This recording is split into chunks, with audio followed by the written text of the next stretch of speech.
2026ஆம் ஆண்டு சட்டமன்ற தேர்தலை ஒட்டி தமிழக அரசியல் கட்சிகள் உச்சகட்ட பரபரப்பையே எட்டியிருக்கு.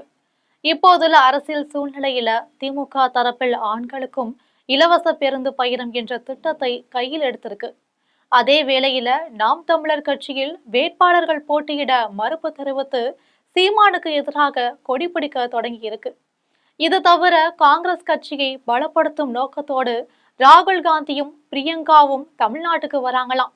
இது பற்றி ஜெம் தொலைக்காட்சி வழங்கும் விரிவான சிறப்பு செய்தி தொகுப்பை இப்போது பார்க்கலாம்.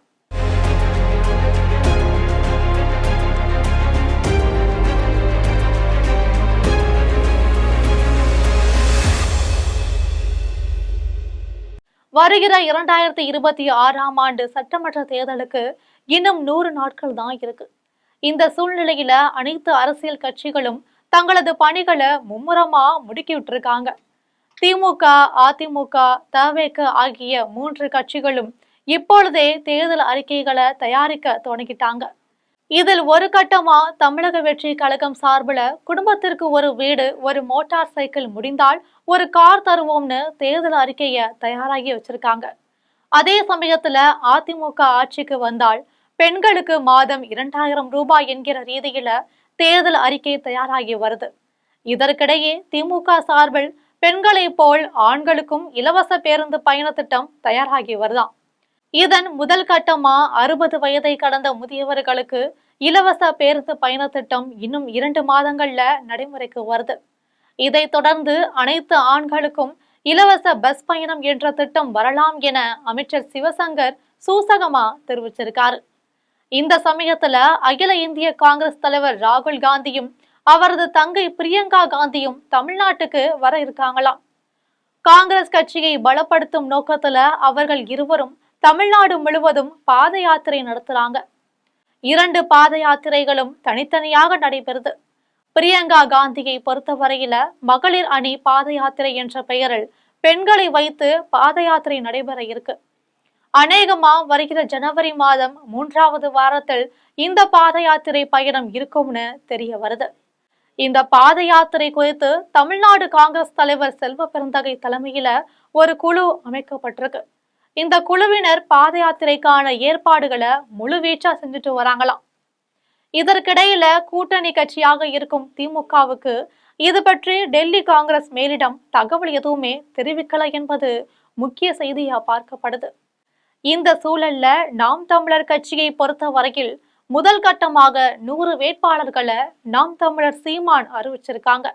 இதுல ஏராளமான பெண் வேட்பாளர்கள் தாங்கள் போட்டியிட விரும்பவில்லை என சீமானிடம் தங்கள் கருத்தை தெரிவித்து இருக்காங்க.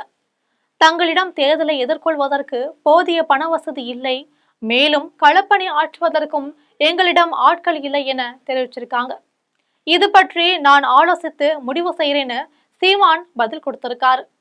இதற்கு இடையில ஆண் வேட்பாளர்கள் பலரும் தாங்கள் இந்த தேர்தலில் போட்டியிட விரும்பவில்லை என கருத்து தெரிவிச்சிருக்காங்களாம். அந்தந்த மாவட்ட நிர்வாகிகள் தங்களுக்கு எதிராக செயல்படுவார்கள், எங்களுக்குள் கருத்து வேறுபாடு இருக்கு என்று அவர்கள் தங்களது எண்ணத்தை வெளிப்படுத்தி இருக்காங்க.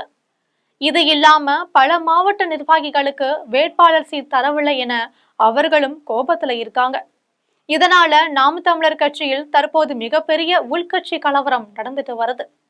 இது மட்டும் இல்லாம தமிழக வெற்றி கழகம் இந்த தேர்தலில் போட்டியிடுவதால நாம் தமிழர் கட்சியின் வாக்கு வங்கி சரியும் என உளவுத்துறை ரிப்போர்ட் ஒரு முக்கிய தகவலை சொல்லியிருக்காங்க. இதனால நாம் தமிழர் சீமான் தற்போது மிகவும் மனமுடைந்து இருப்பதாகவும் சொல்லப்படுது. இதன் காரணமாகவே நாம் தமிழர் கட்சி சார்பில் அறிவித்த வேட்பாளர்களில் மீண்டும் மாற்றம் இருக்கலாம்னு தெரியுது. பாரதிய ஜனதா கட்சியை பொறுத்த வரையில இன்னும் 10 நாட்களில் டெல்லியில் இருந்து உள்துறை அமைச்சர் அமித்ஷா சென்னை வர இருக்காரு. அப்பொழுது எடப்பாடி பழனிசாமியுடன் பேச்சுவார்த்தை நடைபெற இருக்கு. இதை தொடர்ந்து ஓ பன்னீர்செல்வம், டிடிவி தினகரன், பிரேமலதா விஜயகாந்த், அன்புமணி, பாரிவேந்தர், ஜான் பாண்டியன் ஆகியோரிடமும் அவர் பேச்சுவார்த்தை நடத்த இருக்காரு. இதன் மூலம் அதிமுகவின் இறுதிக்கட்ட கூட்டணி முடிவுகளும் வெளிவரும்னு தெரிய வந்திருக்கு. இதற்கிடையே பிரபல நடிகர் சத்யராஜின் மகள் திவ்யா சத்யராஜ் இந்த தேர்தல் களத்துல இறங்குறாங்க. தமிழ்நாடு முழுவதும் அவர் திமுகவுக்கு ஆதரவாக பிரச்சாரம் செய்யும் வகையில பயண திட்டங்கள் வகுக்கப்பட்டிருக்கு. ஒருவேளை நடிகர் சத்யராஜ் கூட திமுகவுக்கு ஆதரவாக இந்த தேர்தல் தமிழ்நாடு முழுவதும் பிரச்சார பயணம் செய்யலாம்னு தெரியுது. இது போன்ற பரபரப்பான அரசியல் செய்திகளை அறிந்து கொள்ள ஜெம் தொலைக்காட்சியுடன் எப்போதும் இணைப்பில் இருங்கள்.